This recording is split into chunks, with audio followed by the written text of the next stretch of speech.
As you know, there's been a number of Canadian Tire parking lot boycotts. I've been very critical of them. I don't want to say very, but I have been critical because they're turning into Grateful Dead concerts. That's not real resistance. It's good that people are gathering, good thing, but I think real resistance is something I just read. People are boycotting Canadian Tire because they're permitting people to come in their parking lot and put on these displays. These are the pro-Trudeau people who, if you ask me, need an exorcism, another conversation for another day. But why do I bring this up? Because financial boycotts work. You see, that's effective resistance. They get it. This is the type of thing Canadians need to do. Financial boycotts move the dial. What did Justin Trudeau do to the truckers? Financial boycotts. He froze their bank accounts. Take note of what they're doing. This is an effective tool. If you unify and then boycott, one person rallies the country and unifies the country and then put forth financial boycotts, you'll move the dial. You'll force your agenda. That's what Gandhi did in India. And he pushed the English out without firing one shot. Take note of the pro-Trudeau people. While, like I said, they need to be exorcised, i.e. an exorcism needs to take place in Canada, because to be honest with you, to support Justin Trudeau, who's punishing you financially, is crazy. They get it. Financial boycotts work. Take my word for it, my friend. History has proven me right. And if you unify and you put forth strong and effective financial boycotts, you will move the dial. You will get your country back. If you are in the middle class, if you are a regular person, you are the person that I'm reaching out to. And I want to show you a picture. Take a look at this picture. This is the axis of evil. The UN, the World Economic Forum, and the World Health Organization, all working in tandem, and they are destroying the middle class. Green economies do not support regular people. We're seeing this in Europe. We're seeing this in Canada, and it's just beginning in the United States. Wait till the disease that's in California spreads across America. They have an ideology. They are controlling governments through ESG, environmental social governance, which they push, and corporations work in tandem with governments.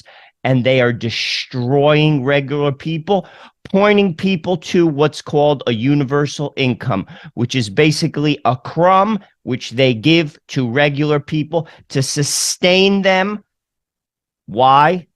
Because they know that their model is going to destroy regular people, and they have to keep you around. You know what that makes you? A slave, because slaves are easily controlled. They will rule. They are ruling. They are working through those three organizations. They use ESG models, partnering with corporations to do their bidding. That includes the media, by the way. And you will and are getting trampled. Mark my words, history will be very clear, but now open your eyes. I'm trying to help you to do that. After 8 years of Trudeau, crime is wreaking havoc across the streets of Canada. It's increased by 32%. Play the clip. Couple comments. What don't people connect on this? We see this in America. Liberal-run cities are a disaster. They'll talk about gun control. Chicago has some of the strictest gun laws in America. People are murdered every weekend. Numbers off the charts. Black on black crime. No one cares about it. Not a soul. Every weekend. New York, in a matter of 4 years, I worked there. I walked through the streets. It's a wreck. Why don't liberals get it? I have people that I work with, they'll complain about the violence in the subway, yet they continue to vote and empower the same people that are causing it. They don't keep people in jail who are criminals. They don't prosecute crimes. Now, I don't understand the thinking. To me, it's common sense. It's common sense. Are you trying to destabilize the society so the government has to sweep in? I'm not saying you are. One has to wonder, why does George Soros fund DAs all across America?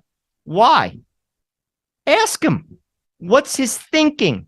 And those DAs let people out of jail. Why are you doing that? It's destabilizing cities. Is that the goal? I don't know. I got to ask you. I'm asking you. All I know is this. Liberal cities are a disaster. The crime is off the charts. Canada, crime is up 32%. Justin, you own that. And people, stop rationalizing it away, compartmentalizing it away. You enable it by voting for these people. And if you do vote for them, then don't complain. Because again, it's their policies that have caused it. Canada has Bill C-11. America, the Restrict Act. Ireland, Incitement to Violence Bill. And now Australia. Play the clip.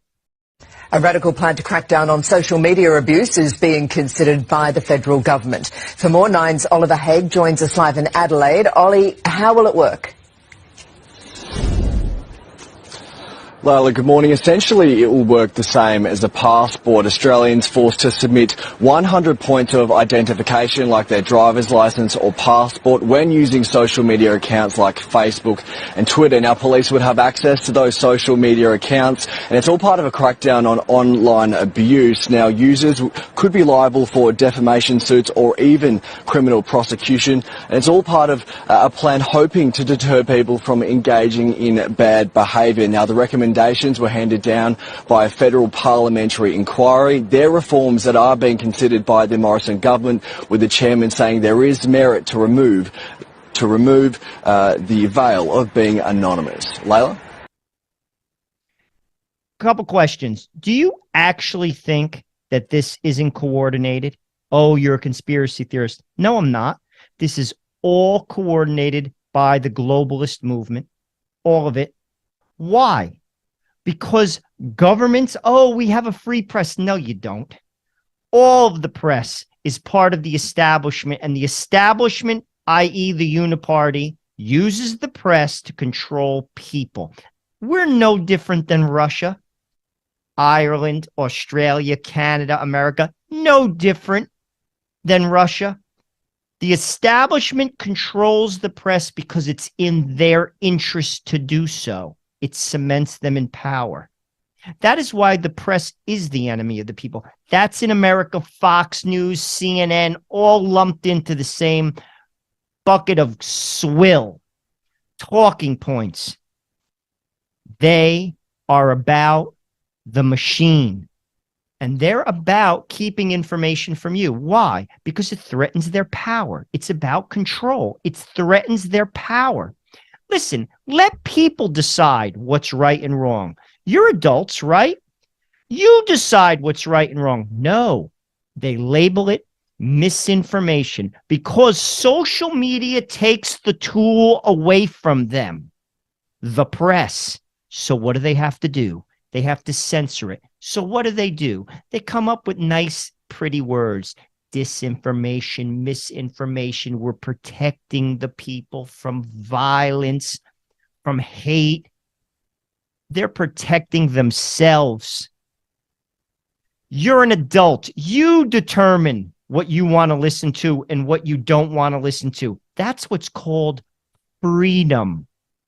This is an affront to freedom, and it's happening all over the West. Oh, you're a conspiracy theorist. No, I'm not. I'm not a conspiracy theorist. I have eyes to see. Do you? Securing your data privacy is more important than ever. Start your free privacy scan and see how much of your data is being sold on the internet. Offering data breach monitoring, bulk data removal, and agency protection, DataSeal.io is the best and most affordable way to secure your data from ending up in the wrong hands. Remove your data today from the internet with DataSeal.io. That's DataSeal.io.